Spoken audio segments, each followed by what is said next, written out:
Hai sob, balik lagi di channel Groove Outdoor Official. Nah, kali ini gue bakal bahas 4 kesalahan yang masih dilakukan para pendaki gunung. Nah, gue bakal sharing menurut analisis gue ya, dan asumsi yang masih terdengar di luar sana, yaitu tentang kesalahan yang masih diterapkan oleh beberapa kalangan pendaki. Nah, pembahasan ini tidak bermaksud menyudutkan pihak manapun ya, melainkan ingin men-share atau menyampaikan informasi teruntuk bagi kalangan pendaki pemula yang masih awam mengenai seputar pendakian, terutama dalam keselamatan dan keamanan pendaki gunung.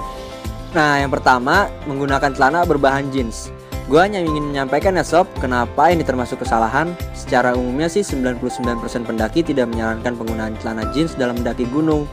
Perlu kalian ketahui juga ya sob, dampak dari penggunaan celana berbahan jeans ini dapat menghambat pergerakan atau tidak bisa memberikan kaki kalian ini untuk bergerak bebas ketika mendaki. Nah, hal ini tuh dapat membuat iritasi pada persendian atau otot kaki kita karena tidak memiliki ruang untuk bergerak bebas. Oh iya, bahan jeans ini juga mudah menyerap air dan sangat lama untuk kering loh sob. Kebayangkan jika terlanjur basah karena hujan, bahan jeans ini mampu menyerap air dengan tinggi sehingga menjadi beban ketika kita gunakan saat basah. Nah, tidak hanya itu loh, bahan jeans atau denim cenderung mudah menyerap dingin, jadi tentu sangat beresiko ketika di gunung karena dapat berpotensi serangan hipotermia. Yang kedua, jarang membawa benda seperti ini. Nah, contohnya seperti ini ya sob, benang dan jarum. Tentu benang jarum ini sangat berperan penting ketika salah satu barang yang kita kenakan ada yang sobek atau jebol. Nah, yang lebih beresiko lagi ketika bagian dari atas carrier kita ada yang putus atau sobek. Tentu itu akan mengganggu manajemen perlengkapan atau logistik kalian yang berada di dalam tas tersebut dan bisa mengganggu perjalanan kita loh. Nah sob, kalau yang ini tuh lem sepatu cadangan ya. Yang namanya musibah kan nggak tahu datangnya kapan. Tentu akan menjadi musibah buat kalian ketika alas kaki yang kalian kenakan lepas bagian solnya atau jebol. Sepertinya masih banyak juga ya sob benda-benda lainnya. Coba kalian tulis di kolom komentar ya. Nah, yang selanjutnya yang ketiga, packing carrier tidak beraturan. Sebelumnya gue udah pernah bahas tentang tips packing carrier ya sob. Buat kalian yang mau tahu lebih detail silahkan tonton video setelah video ini ya. Jadi kenapa susunan barang-barang isian dalam tas carrier harus beraturan? Karena mempunyai pengaruh pada punggung kita ya sob. Jika packingan kita tidak beraturan, maka bisa berdampak tidak aman terhadap punggung kita. Nah, jadi buat kalian yang mau tahu lebih lengkapnya silahkan tonton videonya ya.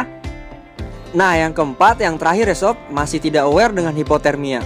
Dari beberapa penyakit gunung, penyakit atau serangan hipotermia ini termasuk penyakit yang sering banyak terjadi ya sob di kalangan pendaki. Bahkan dari keganasan penyakit ini bisa merenggut atau memakan korban jiwa jika sebelumnya tidak ada penjagaan atau penanganan yang jelas. Namun terlihat adanya pendaki yang masih tidak begitu aware atau kurang peduli dengan salah satu penyakit gunung ini. Tidak membawa konsumsi yang keseimbangannya terjaga dalam segi kesehatan, tidak membawa perbekalan perlengkapan sesuai prosedur pendakian seperti sleeping bag, emergency blanket, tabung oksigen, P3K, dan lain-lain.